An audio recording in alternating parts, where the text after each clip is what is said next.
నీతి ఆయోగ్ ఇది government of ఇండియాలో ఒక పాలసీ డెసిషన్ బాడీ. ప్రధానమంత్రి అధ్యక్షులైతే వైస్ చైర్మన్ గా నీతి ఆయోగ్ హెడ్ పనిచేస్తారు. వీళ్ళు ఫిజికల్ హెల్త్, మనమందరం హాస్పిటల్కి పోతే మన ఆరోగ్యాన్ని చెక్ చేసుకుంటాం, ఓవరాల్ చెకప్. ఆ ఓవరాల్ చెకప్ చేసుకున్నప్పుడు మీ ఆరోగ్యం ఎక్కడుంది ఏంటి కనుక్కొని అక్కడి నుంచి ఎలాంటి సమస్యలుంటే ఆ సమస్యలు పరిష్కారం చేసుకోవడానికి ప్రయత్నం చేస్తాం.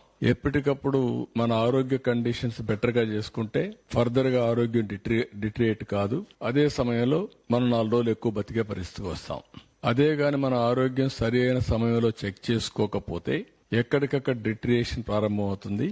ఒక ప్రాబ్లం కాంప్లికేట్ అవుతుంది. అక్కడి నుంచి అన్ని సమస్యలు వస్తాయి. అదే మరిగా ఆర్థిక పరిస్థితి కూడా చూస్తే ఫిజికల్ హెల్త్ ఇండెక్స్ ఇది రాష్ట్ర ఆదాయ పరిస్థితి, రాష్ట్రానికి వచ్చే వనరులు ఏవైతే ఉన్నాయో ఫైనాన్షియల్ గా దాని హెల్త్ గురించి వీళ్ళు అసెస్ చేశారు. చాలా మంచి పని చేశారు. ఫస్ట్ టైం ఇది చేయాల్సిన అవసరం ఉంది. ఎప్పటికప్పుడు 30 ఏళ్లైంది మనకు ఆర్థిక సంస్కరణలు వచ్చి. 94, 95 ఆ సమయంలో టెక్నాలజీ కూడా వచ్చింది. ఎవరైనా రాజకీయ నాయకులు పాలసీ మేకర్స్ గా ఉండేవాళ్లు గాని జాగ్రత్తగా పనిచేస్తే రాష్ట్ర అభివృద్ధి కోసం, దేశ అభివృద్ధి కోసం, ఆ దేశంలో సమస్యలు పరిష్కారం చేయడమే కాకుండా ప్రజల యొక్క భవిష్యత్తు బంగారు భవిష్యత్తు అవుతుంది. నాయకుల యొక్క అసమర్థత గాని, అవినీతి గాని, తెలియనితనం గాని ఇవన్నీ చేసి ఆ రాష్ట్రాన్ని, ఆ దేశాన్ని నాశనం చేస్తే ప్రజల భవిష్యత్తు కూడా అధోగతి అవుతుంది. ఇక్కడ అదే మీకు చూపిస్తున్నాను. కాబట్టి ప్రజలందరూ అర్థం చేసుకోవాల్సిన అవసరం ఉంది. సింపుల్ గా మీరు క్యాలిక్యులేట్ చేసుకోండి. మీ ఆరోగ్య పరిస్థితి క్షీణించినప్పుడు మీరు ఏ విధంగా సఫర్ అవుతారో మీరు పని చేయలేరు.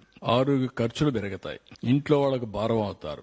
అక్కడి నుంచి మీ ఇంటి ఆర్థిక పరిస్థితి, మీ ఇంటి ఆనందం కూడా క్షీణించిపోయే పరిస్థితికి వస్తుంది. మీరు అనారోగ్యంగా ఉండి ఇంట్లో వాళ్ళందరినీ కూడా ఇబ్బంది పెట్టే పరిస్థితికి వస్తారు. అదే మరిగా ఈరోజు రాష్ట్ర ఆర్థిక పరిస్థితి బాగలేనప్పుడు ఈ రాష్ట్రంలో ఉండే ప్రజలందరికీ ఇబ్బందులు వస్తాయి. సంక్షేమాన్ని ఇవ్వలేం, ఎక్కువ పన్నులు పడతాయి.